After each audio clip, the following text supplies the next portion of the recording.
Mesdames et Messieurs les représentants des autorités religieuses et coutumières, Mesdames et Messieurs les représentants des partis politiques et de la société civile, chers invités, je crois que nos talentueux artistes qui viennent de présenter ont pratiquement résumé la journée qui nous réunit aujourd'hui. Il y a des moments dans la vie d'une nation qui transcendent les défis immédiats, des instants où l'ambition collective prend le dessus sur les intérêts particuliers. Aujourd'hui en est un. Excellences, Monsieur le Président de la République, Mesdames et Messieurs, ce qui nous réunit aujourd'hui, la vision 2050 pour le Sénégal, est l'aboutissement d'un long combat qui a pris sa source il y a un peu plus de 10 ans, dans le refus de la malgouvernance, de l'injustice et de l'arbitraire au sein de l'administration. Il s'est transformé ensuite en un projet politique solide, ambitieux et progressivement porteur d'espoir. Les Sénégalais l'ont plébiscité le 24 mars 2024 par le choix net porté sur le président Bassirou Diomaye Diakhar Faye à la magistrature suprême. Si nous nous sommes opposés avec résilience pendant tant d'années, c'est que, en patriotes convaincus, nous étions conscients et inquiets des ravages, des mauvais choix, des mauvaises pratiques de nos élites gouvernantes depuis l'indépendance sur notre pays. Au moment du bilan, le constat est celui d'une économie marquée par des décennies de dépendance et de mauvaise gouvernance, où les opportunités pour la jeunesse, les femmes et les entreprises locales ont souvent été sacrifiées au profit d'intérêts personnels. Excellences, Monsieur le Président de la République, vous avez matérialisé votre attachement à une gouvernance transparente et vertueuse des affaires publiques dès votre passation de pouvoir en diligentant des audits, parmi lesquels l'audit des finances publiques, dont les conclusions que nous avons présentées il y a quelques jours ont révélé la gravité des errements coupables du régime sortant.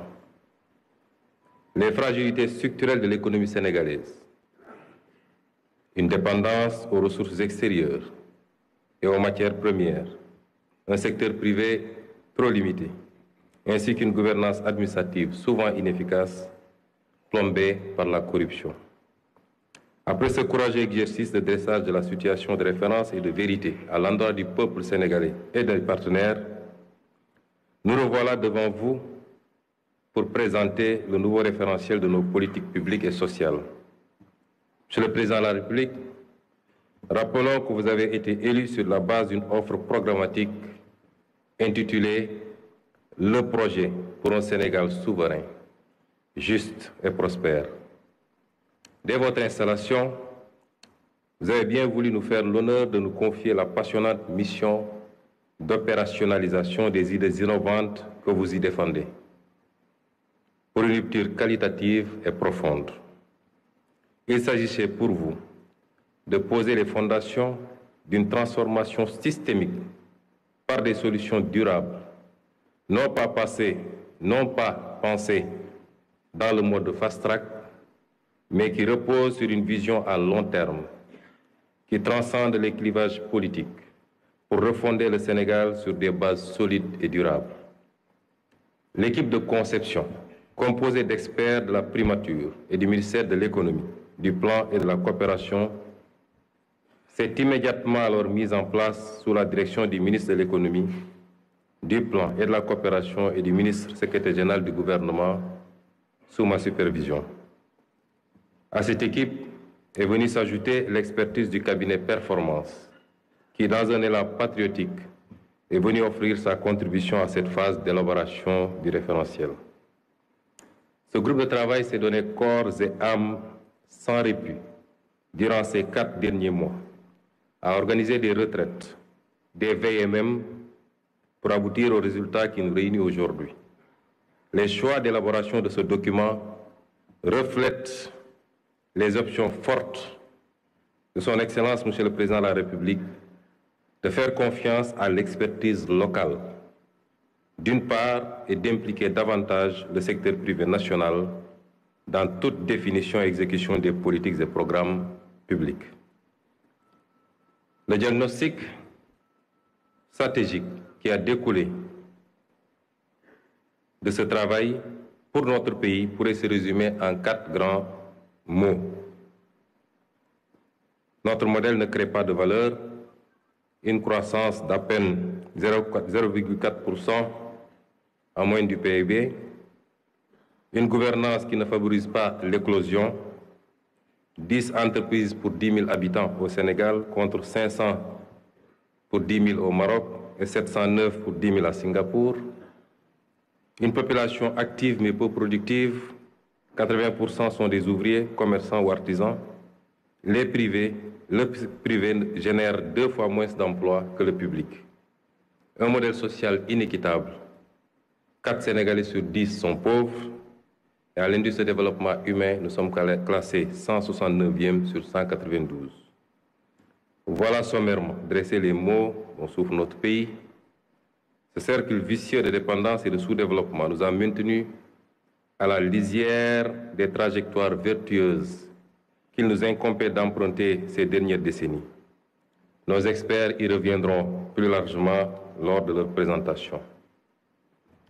Nous savons, hélas, que nous ne pouvons plus revenir en arrière, mais nous pouvons prendre un nouveau départ. Commencer à partir de maintenant et emprunter une toute nouvelle trajectoire librement choisie, partagée et assumée. C'est la haute et noble ambition fixée par son Excellence le Président Bassirou Diomaye Diakhar Faye.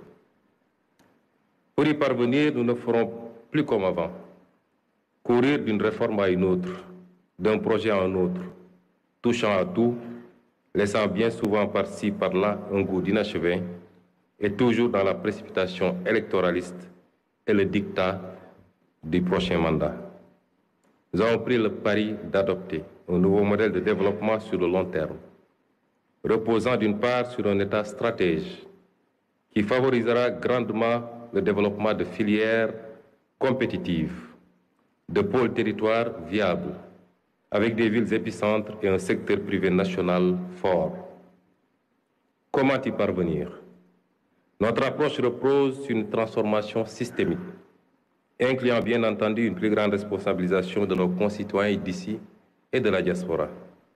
À l'instar des économies qui ont décollé, nous développerons quelques solides moteurs de croissance sur lesquels nous appuierons pour créer une économie compétitive, gage d'un Sénégal souverain, juste et prospère. Nous l'illustrons en vous présentant l'arbre qui symbolise et synthétise notre vision 2050. Voici le baobab, emblème national. 4 parties principales composent cet arbre majestueux, familier dans nos paysages.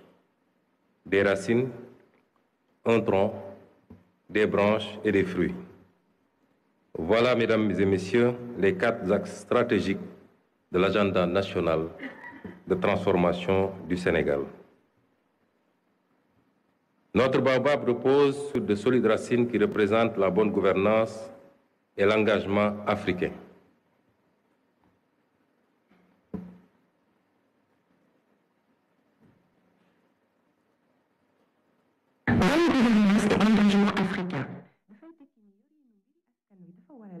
lépp leer ci askan wi maanaam jub jubbal ak jubbanti loolu mooy indi jàmm ak dal ci noonu itam lañuy gën a dooleel lëkkaloo gi am ci suñ diggante ak yeneeni réewu Afrique yi ñu mën a àndandoo liggéey ngir mën a yegg ci mébét yi ñu bokk.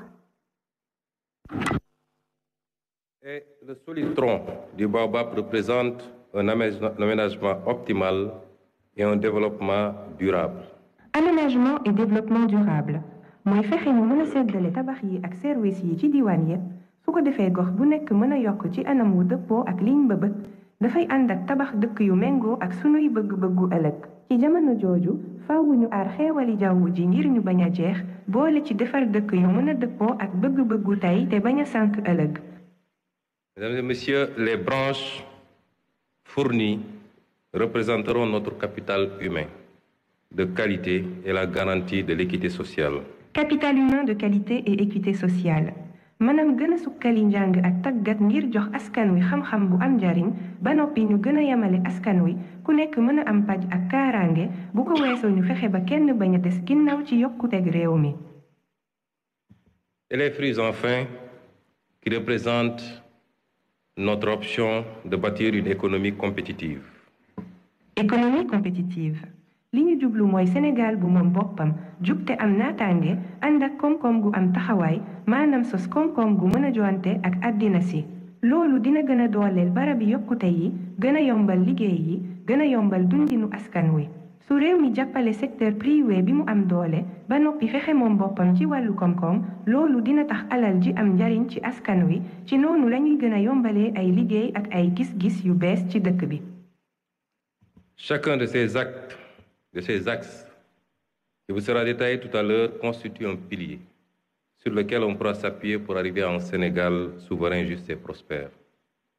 La nouvelle stratégie de développement pour les 25 prochaines années, grâce au scénario de rupture que nous proposons, devrait donc conduire à terme à récolter les fruits de notre baobab. Un Sénégal souverain, juste et prospère, c'est une nouvelle trajectoire de développement. C'est des moteurs de croissance en pleine expansion. C'est enfin une nouvelle carte économique et de nouveaux corridors. Monsieur le Président de la République, distingués invités, il ne me reste plus qu'à laisser la place à nos experts pour vous fournir plus de détails sur le nouveau référentiel. La présentation se fera en 3 étapes. Le diagnostic, qui sera introduit par M. Cheikh Modou Thiam, directeur de la planification au ministère de l'économie, du plan et de la coopération. La vision 2050 par M. Victor Ndiaye du cabinet Performance. La déclinaison quinquennale et le cadre de mise en œuvre par M. Souleymane Diallo, directeur général de la planification et des politiques économiques au ministère de l'économie, du plan et de la coopération. Suivra ensuite le panel qui permettra à quelques discutants de donner leur première impression et à une représentation du gouvernement de répondre éventuellement à leurs sollicitations. Et on souhaiterait aussi que le panel se passe en langue nationale ou alors que ça passe d'une langue à une autre pour qu'il soit le plus inclusif possible et que pour que le maximum de Sénégalais puissent comprendre les enjeux de cette journée. Je vous remercie de votre aimable attention.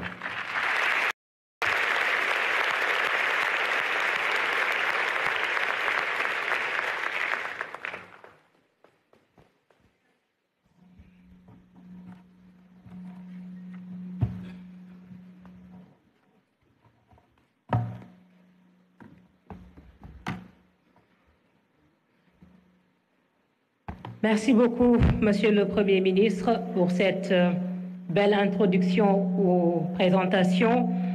Mesdames, Messieurs, comme annoncé, donc, nous avons 3 présentations qui nous attendent ce matin. Nous allons tout d'abord demander à Monsieur Cheikh Modou Thiam de nous rejoindre. Monsieur Cheikh Modou Thiam est le directeur de la planification. Il va présenter en 15 minutes chrono le diagnostic. Donc, merci d'accueillir, Mesdames, Messieurs, Monsieur Cheikh Modou Thiam.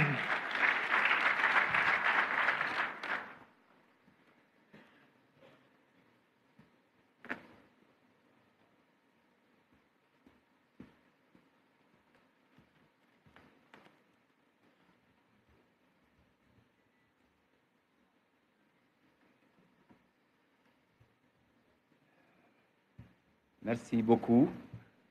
Excellence, Monsieur le Président de la République, Monsieur le Premier ministre, Mesdames, Messieurs les ministres, distingués invités, le 24 mars 2024, les Sénégalais ont porté au pouvoir son Excellence, Monsieur Bassirou Diomaye Diakhar Faye, autour d'un projet de transformation systémique à l'horizon 2050. Nous sommes là pour vous présenter l'agenda national de transformation systémique du Sénégal. Cependant, mettre en place cet agenda sur 25 ans exige de procéder à un diagnostic profond et exhaustif des politiques qui ont été menées sur le long terme depuis l'indépendance. J'ai l'insigne honneur de vous présenter ce diagnostic qui sera suivi par une présentation de la vision à l'horizon 2050 et enfin, de façon pratique sur les 5 prochaines années, du plan d'action quinquennal.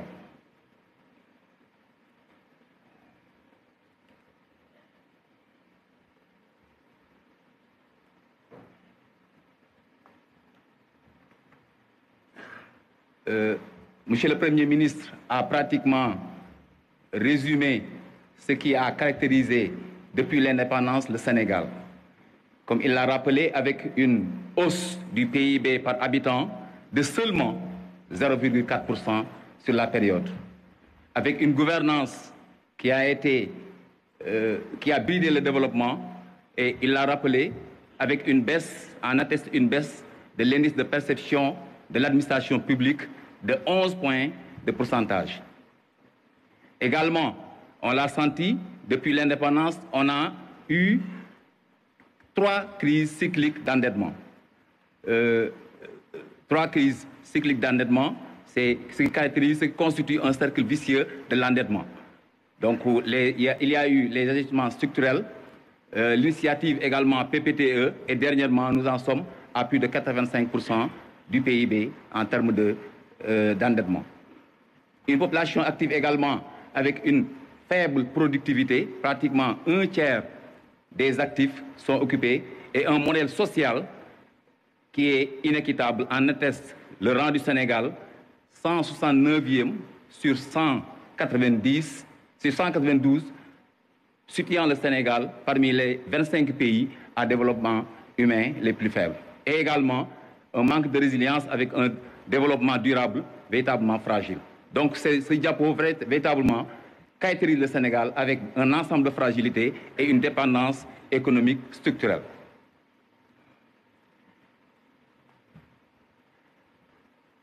On était en 1960. Au Sénégal, nous avions un PIB par habitant qui était autour de 307 $. Ce PIB par habitant n'a été multiplié que par 5. Au même moment, des pays qui étaient autour de ce PIB par habitant de 307 $ ou bien même plus faibles ont eu leur PIB par habitant être multiplié par 4, par 33 et même pour la Corée du Sud par plus de 100. Le Sénégal également est caractérisé par une croissance avec un secteur tertiaire qui occupe l'essentiel de l'économie, pratiquement 60% depuis l'indépendance. Le primaire est très faible, entre 16 et 24%, et un secteur secondaire qui est très faible, autour de 20%. Et le secteur tertiaire est caractérisé par une prépondérance de l'informel, le secondaire par des chaînes de valeur qui sont relativement très faibles et un secteur primaire qui peine à décoller. Le Sénégal également est caractérisé par un nombre très faible d'entreprises, essentiellement de très petite taille. On l'a vu ici, on est en termes de part à 90% pour les très petites entreprises pour lesquelles le chiffre d'affaires tourne autour de 10 à 20, qui ne dépasse pas en tout cas 100 millions de chiffre d'affaires. Et quelque chose également qui caractérise le Sénégal, c'est qu'on a très peu d'entreprises formelles. Lorsque, pour le cas du Maroc ou du Singapour, on est à 500 entreprises pour 10 000, ou bien à 700 entreprises pour 10 000, pour le Sénégal, on n'en est qu'à 10 entreprises. Donc le tissu industriel est très faible, il y a très peu d'entreprises et elles sont également de très petite taille. Le Premier ministre l'a rappelé, le secteur informel crée très peu d'entreprises, alors que c'est le secteur privé qui devrait créer les emplois. Donc 17%, au moment où le public est à 33%, pratiquement le double, et un secteur informel qui occupe pratiquement la moitié des emplois qui sont créés. La productivité également du Sénégal est très faible. L'innovation, en atteste l'innovation qui, en rouge, on le voit, en rouge, qui parfois même, sur les différentes périodes, est négatif. Moins 1% sur la période 1981-1993 et même sur la période 2000-2010. Donc, c'est une productivité globale de l'économie qui est très faible. L'innovation, en somme, est très faible au Sénégal. Également, la compétitivité prix du Sénégal, au Sénégal est très faible et elle n'a eu elle a tiré pratiquement l'avantage du différentiel d'inflation qui lui a été favorable, raison pour laquelle la compétitivité prix est très faible, même si elle n'a pas atteint des niveaux très exceptionnels. Donc la compétitivité prix au Sénégal est très faible. Des marges de manœuvre également qui sont très limitées. On l'a vu avec le cercle vicieux de l'endettement. Le Sénégal a connu 3 crises d'endettement.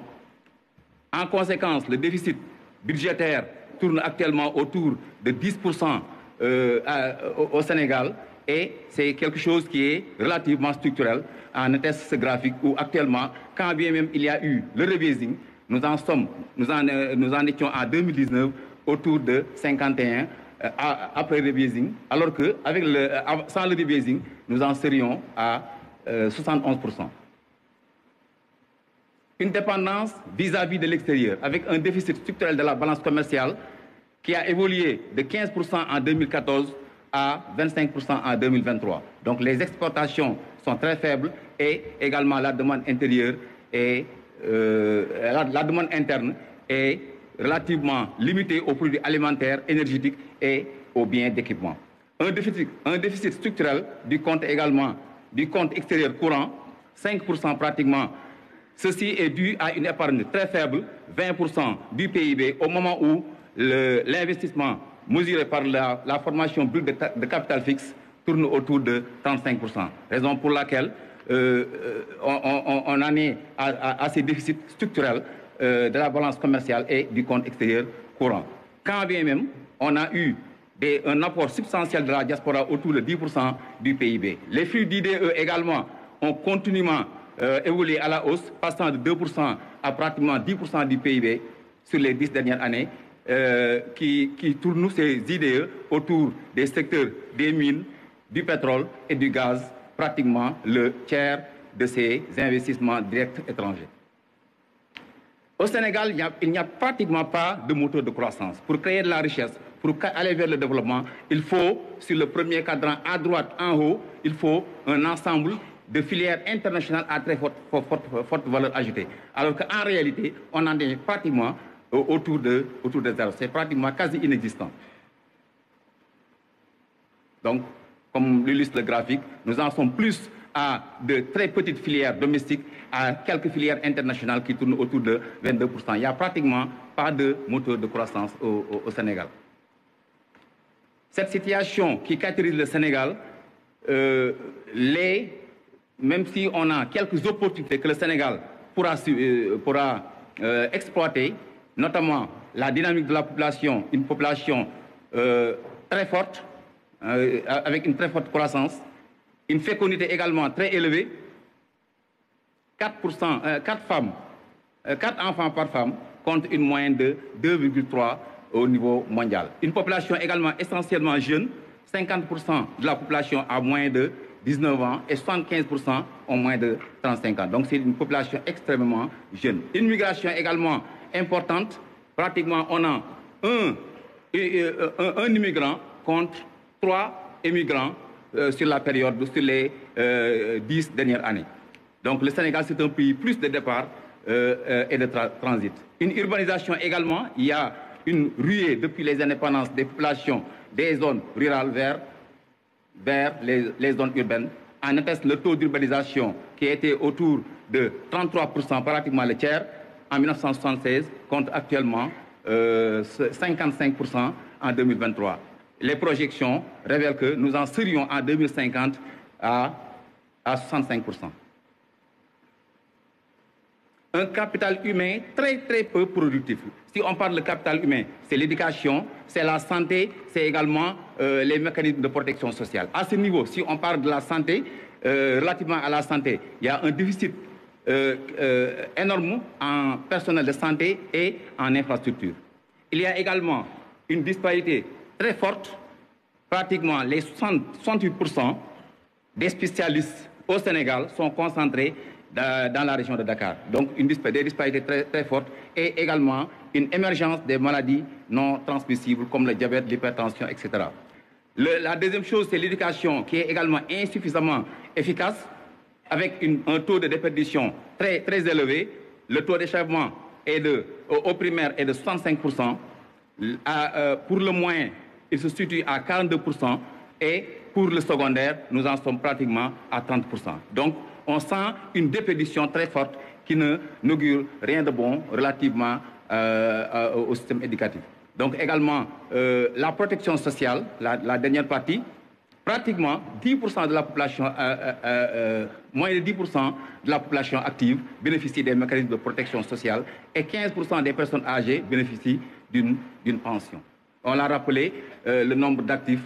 Et quelque chose également, c'est très important, les travailleurs actifs représentent juste 1/5 de l'emploi, donc 20% des Sénégalais. La pauvreté également, il y a eu plusieurs initiatives en la matière.